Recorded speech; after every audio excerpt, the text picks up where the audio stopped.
Hello friends, good evening. कसे आहात तुम्ही? मी शुभांगी तुमचं सगळ्यांचं स्वागत करत आहे माझ्या चॅनल मम्माज वर्ल्डमध्ये. सर्वात पहिलं नवरात्री आले आहे आणि नवरात्रीच्या हार्दिक शुभेच्छा तुमच्या सगळ्यांना.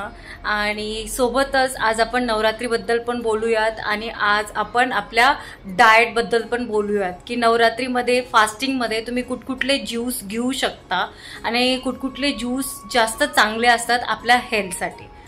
चला बघूयात. सर्वात पहिला आपण जाणून घेऊया की आपण नवरात्रीची पूजा कशी करतो आणि घट कसे बसवतो.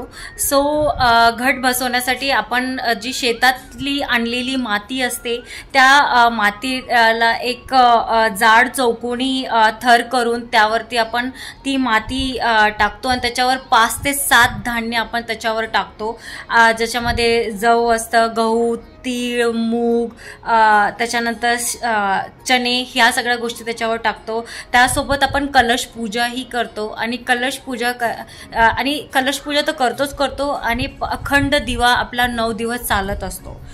आणि त्याच्यानंतर आपण 9 दिवसाचा फास्टही करतो. आणि महाराष्ट्राच्या खूप वेगळ्या वेगळ्या भागामध्ये वेगळ्या वेगळ्या तरीकेने पूजा केली जाते.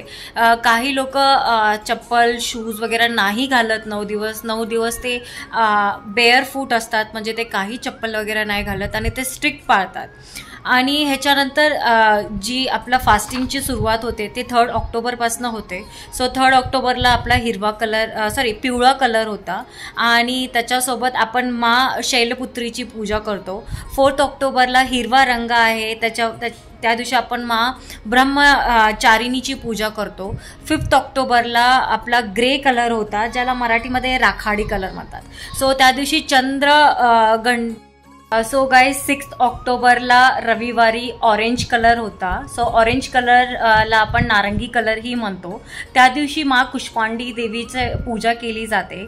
तसंच 7 ऑक्टोबरला सोमवारी पांढरा कलर, म्हणजे आज पांढरा कलर आहे बेसिकली. आणि आज स्कंद माता देवीची पूजा केली जाते.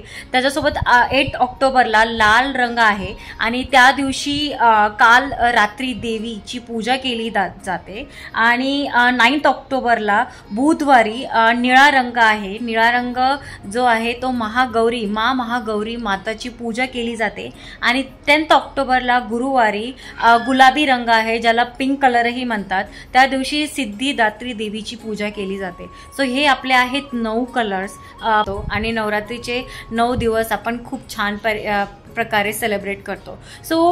ह्यासोबत आता आपण जाणून घेऊयात की आपण नवरात्रीच्या 9 दिवशी आपण आपला उपवास कसा पकडू शकतो आणि आपल्याला काय गोष्टी खायला पाहिजेत आणि काय गोष्टी नाही खायला पाहिजेत आणि काय गोष्टी अजिबातच नाही खायला पाहिजेत. सर्वात पहिलं जे नवरात्रीच्या फास्टिंगमध्ये आपल्याला ज्या गोष्टी अवॉइड करायच्या त्या मी सांगते तुम्हाला.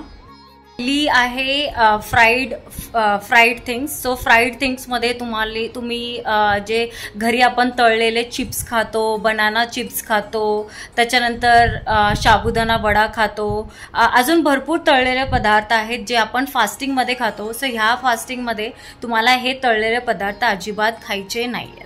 दुसरं म्हणजे सांगायचं गेलं तर फास्टिंगमध्ये आपण काय करतो, सकाळी उठले की चहा वगैरे घेतो. खूप जास्त शुगर खाल्ली जाते फास्टिंगमध्ये, कारण की उपवास असतो. तर आपल्या घरात अशी मान्यता आहे की भूक लागली की आपण चहा आणि नाही तर कॉफी पिऊयात, पण असं नाही करायचं आहे. सकाळी उठल्या गरम पाणी पिल्यानंतर तुम्ही कॉफी घ्या, विथ घी और without ghee. It's very good for your liver आणि तुमच्या डायजेशनला पण हेल्प करते, तुमच्या गट हेल्थला पण खूप जास्त हेल्पफुल आहे. हे मी ऑलवेज रिकमेंड करते. तुम्ही घेऊ शकता. त्याच्यानंतर जेव्हा पण तुम्हाला भूक लागेल तेव्हा तुम्ही डिफरंट ज्यूसेस घेऊ शकता, फ्रूट सॅलेड घेऊ शकता. अजून भरपूर गोष्टी आहेत, हेल्दी न्यूट्रिशनवाल्या गोष्टी आहेत. राजगिराचे आपल्याला हे राजगिरा पण लाडू भेटतात, पण ते लाडू तुम्हाला नाही खायचे आहे. राजगिरा आपल्याला भेटतो, त्या राजगिऱ्याला तुम्ही पाण्यामध्ये फर्मेंट करून त्याला तुम्ही दुसऱ्या दिवशी त्याचा डोसाही खाऊ शकता, राजगिराची चपातीही बनवून खाऊ शकता. त्याच्यासोबत तुम्ही स्वीट पोटॅटो पण खाऊ शकता, खूप जास्त हेल्दी आहे स्वीट पोटॅटो. आणि त्याच्या अतिरिक्त तुम्ही जे ज्यूस घेऊ शकता त्या ज्युसेसबद्दल सांगते. तो सर्वात पहिला ज्यूस जो मी रिकमेंड करते तो आहे लेमन ज्यूस. सो लेमन ज्यूसमध्ये तुम्ही हनी पण घालू शकता, त्याच्यामध्ये चिया सीड्स पण घालू शकता, जे की तुमच्या एनर्जी बूस्टिंग साठी हेल्प करतो. सो त्याच्यासोबत हे लो कॅलरी आहे आणि हे खूप हेल्पफुल आहे ॲक्च्युली. जर तुम्ही खूप जास्त हंग्री होता सो हे खूप हेल्पफुल आहे. तुम्हाला जास्त भूक नाही लागणार आहे, जास्त ब्लोटिंग नाही होणार आहे, तुम्ही एकदम हेवी फील कराल. सेकंड ज्यूस आहे आपला fresh fruit juices. Fresh fruit ज्यूसेसमध्ये तुम्ही घेऊ शकता papaya juice, watermelon juice, pomegranate juice, orange juice, त्याच्यानंतर मोसंबी ज्यूस. सो हे सगळे ज्यूसेस तुम्ही घेऊ शकता. त्याच्यानंतर ॲलोवेरा ज्यूस आहे. Third number is aloe vera juice. So aloe vera juice जे आहे हे हाय इन अँटीऑक्सिडंट आहे, गुड फॉर दोज ज्यांना डायबिटीज आहे बेसिकली. सो ॲलोवेरा ज्यूस आपण इन जनरल पण घेतला तरी खूप जास्त चांगला आहे. फोर्थ ज्यूस आहे ABC ज्यूस. तुम्ही खूप ऐकलं असणार आहे ABC ज्यूसबद्दल. ॲपल, बीटरूट, कॅरेट ज्यूस हे आपण डेली घेतलं तरी चालतं. ह्याच्या सोबत तुम्ही त्याच्यामध्ये थोडंसं कढीपत्ता पण टाकू शकता, त्याच्यानंतर आवळा पण टाकू शकता. सो ह्या ज्यूसमध्ये तुम्ही खूप सगळ्या गोष्टी टाकून तुम्ही खूप जास्त हेल्दी ज्यूस घेऊ शकता, जे तुम्ही डेली घेऊ शकता, not only in fasting, in general पण घेऊ शकता ABC ज्यूस. त्याच्यानंतर फिफ्थ ज्यूस आहे कोकोनट वॉटर.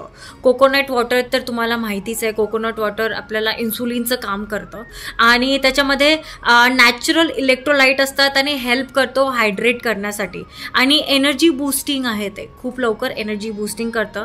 आणि लास्ट आहे क्युक्युम्बर ज्यूस, जे हाय इन पोटॅशियम, मॅग्नेशियम आणि ह्याच्यामध्ये वॉटर कंटेंट पण खूप जास्त असतो. सो हे सगळे ज्यूसेस जे आहेत हे आपल्याला हेल्प करतील ड्युरिंग फास्टिंग पिरियड आणि ह्यांना बनवणंही खूप आसान आहे आणि खूप इझी आहे आणि खूप लवकर आहे. आणि ह्या प्रकारे तुम्ही हेल्दी राहून तुमचा 9 दिवसाचा फास्टिंग खूपच चांगल्या प्रकारे करू शकता.